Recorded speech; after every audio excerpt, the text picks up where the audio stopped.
Hello and welcome to today's English lesson. My name is Stuart. In today's lesson, we're looking at verbs that are easily confused.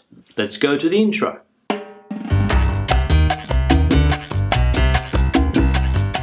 Now, as I said, today's lesson is looking at easily confused verbs that learners sometimes have a problem to understand and use correctly. And I've got 4 sets of verbs that are often confused. I hear people confusing these verbs quite regularly when they speak, when they write. So we need to more or less understand which verb is which, why we make the confusion, and you will be able to recognize the verbs and hopefully in the future not make the same mistakes.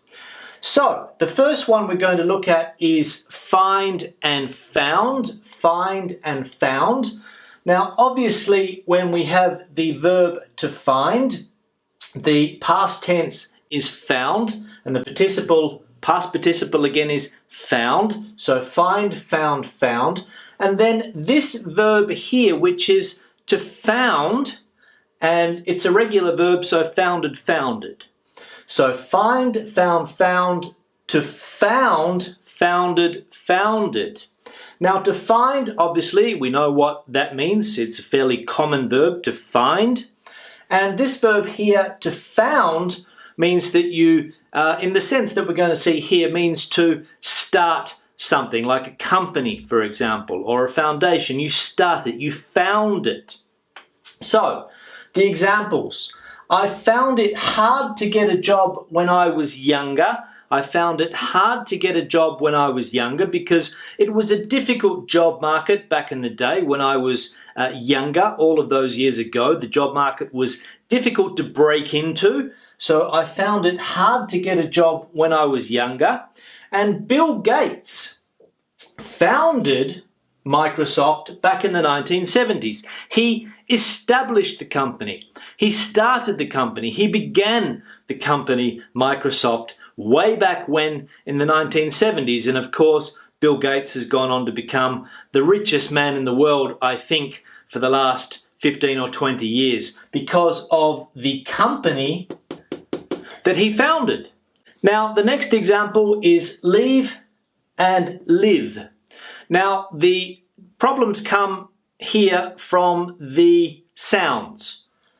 Leave and live. Some people can confuse the two sounds.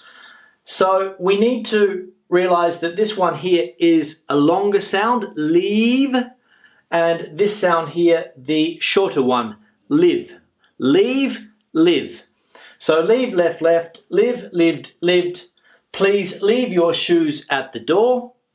Try to live your life to the max. Try to live your life to the maximum, to the fullest that you possibly can. Try to enjoy every moment. Try to live your life to the max. And leave your shoes at the door. Leave your shoes at the door because we don't want your dirty shoes coming into the house. So leave them at the door, please. Leave them at the door. Live, leave. Now the next one is flow and fly. Now the confusion obviously comes from fly, flowed, flowed, fly, flew, flown. So there's a bit of a confusion here because we can see the same similar looking type verb tense here. So flow, flowed, flowed. For example, water flows. And the example that we have here, water flows through the pipes at great speed. So liquids, water for example, oil, they move, they flow. And fly, obviously in a plane or what birds do, I haven't flown anywhere yet this year. I haven't had the opportunity to take a plane or to fly anywhere. So I haven't flown anywhere yet this year. But the water flows, okay, moves fluidly, moves through the pipes. It flows through the pipes at great speed. So flow and fly, okay? And the last one is to wind and wound. Now again, the problem comes here from the different tenses, the past tense and the past participle, which look exactly the same, but the pronunciation is different. Listen to the two. Wind, wound, wound, wound, wounded, wounded. Now, to wind means to twist or wrap. You probably remember a song, or you've heard a song by the Beatles called The Long and Winding Road, okay? The example that I have here, the snake wound itself around my leg. It wound itself around my leg. Or with a watch, you can wind the watch, okay? You can wind the watch. Don't be confused with wind, okay? This is wind, wind, wound, wound. And this one here is to wound. And it's a regular verb, wounded, wounded. Example, John was wounded in the war. He was hurt in the war. He was wounded.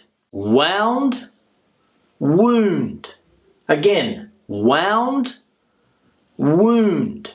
So we have to be able to distinguish clearly between those two different sounds. The meaning, of course, is completely different, but we need to be able to distinguish and make the sounds in order to understand and make ourselves understood perfectly when we speak English. So wind, wound, wound, wound, wounded, wounded.